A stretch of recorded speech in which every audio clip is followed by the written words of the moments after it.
The Cloudy Dregs Inn feels right for today's episode. This place is always a little too loud, a little too crowded, and a little too full of people who've seen things they probably shouldn't talk about. You have merchants arguing over shipping contracts, sailors bragging about sea serpents they definitely didn't fight, and the occasional noble pretending they're not slumming it. And honestly, the chaotic energy fits perfectly with what we're going to talk about today. Because Tamriel itself is starting to feel a bit unpredictable again. With the new dynamic encounters rolling out across the world, a quiet stroll through Auridon or a lazy ride through Stormhaven can suddenly turn into a full-scale defensive, a roaming monster hunt, or a mini-story you've never seen before. ESO's older zones, they're starting to wake up. Welcome back to the Tamriel Report, broadcasting today from the Cloudy Dregs Inn here in Wayrest. Where the ale is warm, the boots are muddy, and the conversations are always louder than they need to be. And honestly, that chaotic energy is perfect for today's topic, because ESO is finally bringing that same unpredictability back into the world itself. Dynamic encounters are arriving in Season 1 this summer, launching aside the Thieves Guild content drop. And they're going to really change how exploration feels across the entire game. So today, we're going to dive into those encounters, how they work, and why this will be really important for players who like to go out and just adventure, especially in these older zones inside of ESO. Dynamic encounters are a new scaling, multi-stage, story-driven world event coming in Season 1. They were originally announced as dynamic world events during 2026 ESO's Season Direct with the developers, but since then, the devs have said they've been refined more, expanded more, and even renamed. The core idea here, of course, are area-based events that spin up in older overland zones: Auridon, Stonefalls, Glenumbra, and eventually many more. They sit somewhere between a dark anchor and those little scripted moments you stumble across while exploring. But what's really going to make them special is they're not just based on combat. They're not just waves of enemies. They're not just kill a boss and leave. They are making these more story-driven, multi-stage, objective-based, auto-join to when you walk into the radius, scaling based on how many players are nearby, and of course the best thing, free for all players. This is the devs' first real attempt at making the world feel reactive again, and it is long overdue. And they have tried this, to me, or at least in my opinion, over the years with things like Dark Anchors, Horror Storms, all the things we've had added in each and every year with the new zones. And while those were all similar to what the base Dark Anchor was, the new idea of having dynamic events really makes exploring the older zones a lot more exciting.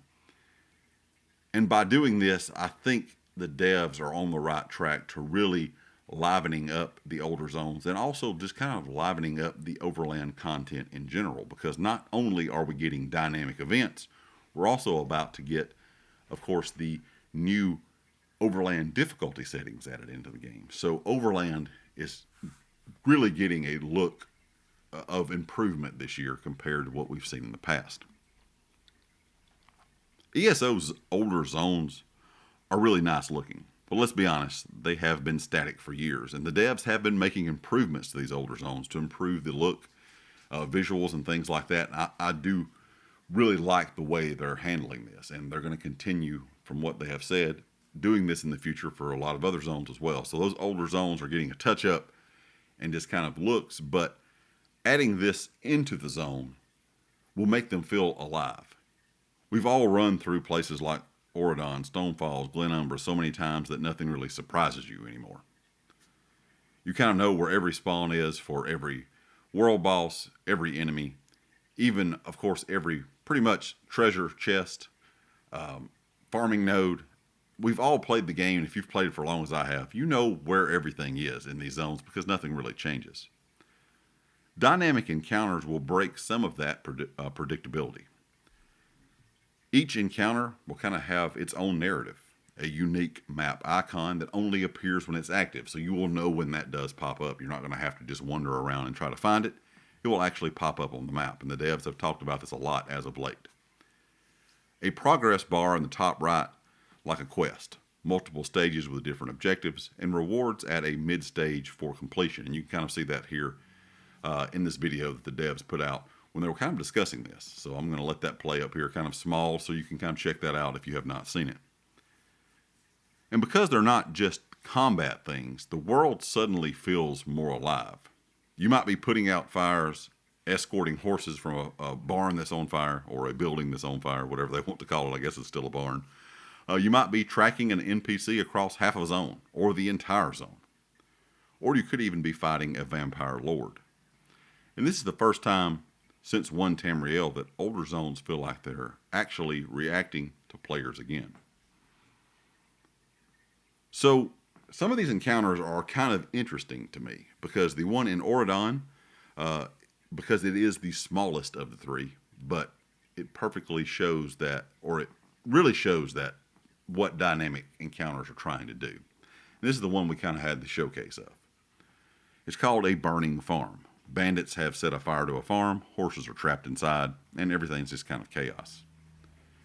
You're going to do things like fight off bandits, put out fires with water buckets, leading panicked horses to safety, and then, of course, a final boss fight against a named enemy. It's quick, it's reactive, it's fun. It seems like kind of a flavorful moment that turns a peaceful stroll into kind of a mini story just in the zone. And because the encounter drops mid-stage chest, even players who join late still get rewarded. This is a dynamic content ESO's developers have been making that I feel like the game has been missing. The kind of thing that makes the world feel like it's actually happening around you and not just you're really just kind of traveling through it. Now, some of these encounters will be bigger. They talked about things in Stonefalls and Glenumbra being bigger, wilder, and more ambitious. And Stonefalls has one that's kind of a take on what they said, or a nod to Little Red Riding Hood. A lot of this has not been revealed yet, but we know that it's more elaborate than Auridon's is and leans heavily into a narrative flavor. They said it will be weird, playful, and very Elder Scrolls. For Glenumbra, they have talked about hunting a vampire lord. They said this will be the largest of all of the encounters that they're putting out at launch. You start in one part of the zone and follow an NPC across Glenumbra dealing with schemes of dealing with the schemes of a vampire lord before tracking them down for a final showdown. And I'm sure most of you hear my dog playing in the floor right behind me. But this one spans a huge portion of the zone. They said it's practically a mini quest line disguised as a world event. The devs have talked about this taking you pretty much across the entire zone. All three encounters drop things for fragments of the rogue's refuge house, a new armor set tied to this system directly, and consumables and also rotating rewards. The rotating loot is important. It means these things won't become one and done events. You'll actually want to revisit them. And when they first announced this, that was one of my biggest concerns. I was kind of thinking, all right, well, these dynamic events sound really, really cool. But if it's going to be the same rewards all the time, now when it comes to the house, if you're getting some of the house parts here, I'm sure a lot of people will really be into that idea of getting fragments for the Rogue's Refuge home. But when it comes to that, or besides that, new armor sets, you'll eventually get them all. Rotating rewards is something that I really like the sound of, because I was thinking we'll go in, you'll get your fragments, you'll get your armor, you'll get some consumables, and then it's going to kind of just be lost out there. A lot of people won't be participating in it because they already have everything. But having rotating rewards will really make people want to keep an eye on when these pop up in these particular zones. And I think that is a great thing. And hopefully they can keep those rewards rotated out enough to where people really want to go back and do them very often, or as soon as they pop up in the zone itself. Where the conversation gets a bit deeper here is that ESO has always had an absolutely massive world. It started off big to begin with, but over the years, with the addition of so many new zones, the game world has really grown. But for years, exploration has not really mattered. And there's a lot of people out there, and we've talked about this in my other podcasts and regular videos here on the channel. There's a lot of just solo players out there. There's a lot of people out there that I have seen in the comments that say they just come into the game, go run around for a while and just do whatever, just out exploring, just out adventuring. And after a while, that gets a bit dull because a lot of the zones feel very familiar. Once you've done the quest, the world becomes very predictable. And if they can add these in quickly enough to where we have them in multiple zones, besides just the base 3 zones that they're adding in at the beginning of this, of course, I think dynamic encounters will definitely fix that exploration and adventuring for players that feel like everything has become a bit predictable. Then on top of that, you add in, of course, that overland content difficulty. These will give you a reason to go out and just wander around. Even revisit old zones, and that's one thing that I really like the sound of. A lot of the older zones are, sometimes you'll find players in them, and sometimes they're kind of dead. So I think that's good for the game as well. But it'll also give you a reason to kind of slow things down and just take a look around in the zone that you're in. And for players who love just the world, the lore, the atmosphere, the little details, this will actually be really big for them. People keep talking or comparing this to Guild Wars 2 kind of style events. And I think that is a compliment because a lot of people talk about how they like the dynamic events in Guild Wars 2. But let's be honest, there's a lot of other RPGs, MMOs out there that have done dynamic world events that do them to this day. Some are not always as good as others. And I think the Guild Wars 2 comparison is a good one because, like I said, for the most part, from everything that I have understood from anyone that has ever played that game, the dynamic world events or the world events inside of Guild Wars 2 are really enjoyable. And I have played a lot of other MMOs out there over the years, whether it be free or something you pay for. Like I said, some of them have some interesting world events. Some of them have some pretty boring ones as well. But you want to nail this to where it feels like you're in a living world. And I think that's what the developers inside of ESO are trying to tap into. They want that kind of same energy, where it feels like the world, like I said, is kind of evolving around you. Everything's happening while you're there. You're just not riding through it. The one key difference I would say that the devs seem like they're trying to do is they want these to feel more like mini stories than just simply events, where most games, they're just events when you stumble upon them. But the devs are really talking about trying to make these feel a little bit more story oriented. They're going to be narrated, they'll have atmosphere, they'll be tied to the zone's identity. They said Auridon events will feel like Auridon. Same for Stormhaven, same for, any other thing they add going down the road, no matter the zone that it is in. They want it to feel like that zone. It's not just random chaos, it's kind of curated chaos in my opinion.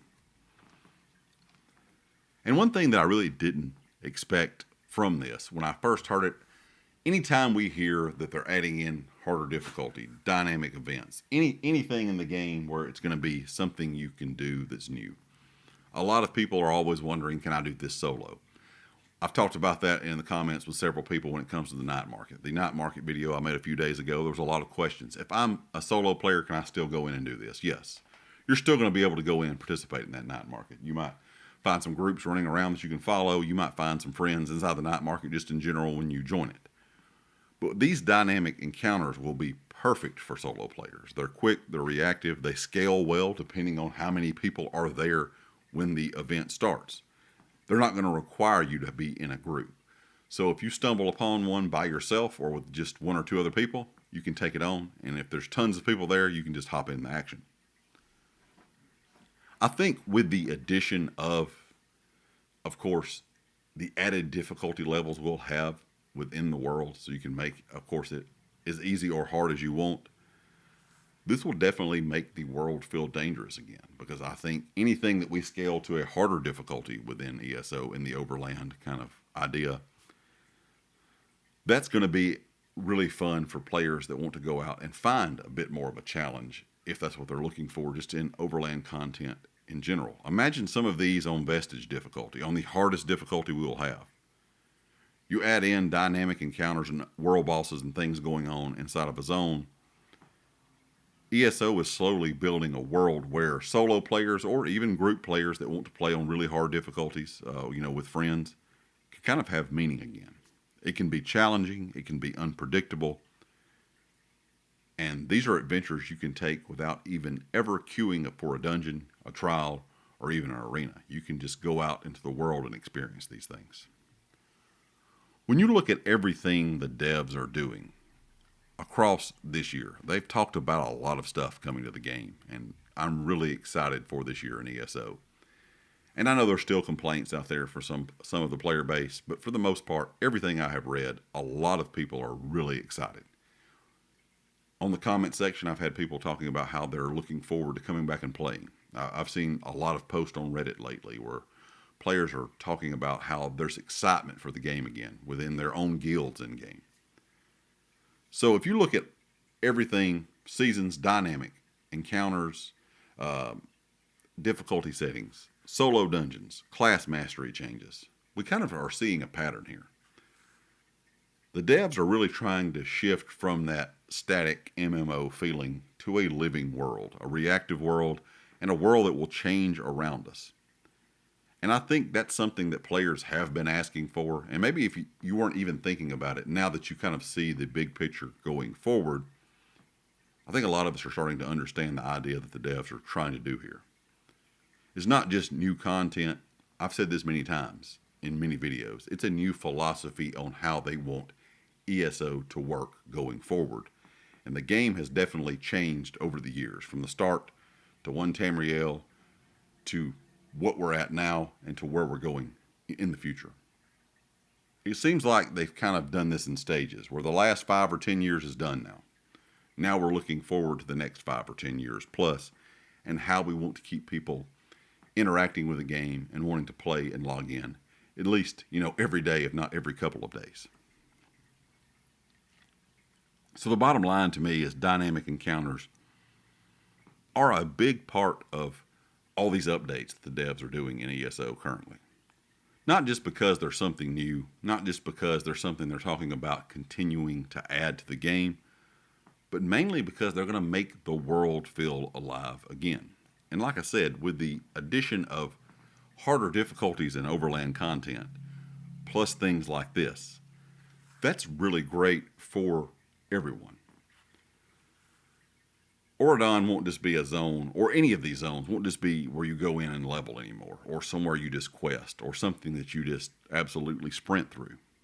Because Tamriel is waking up.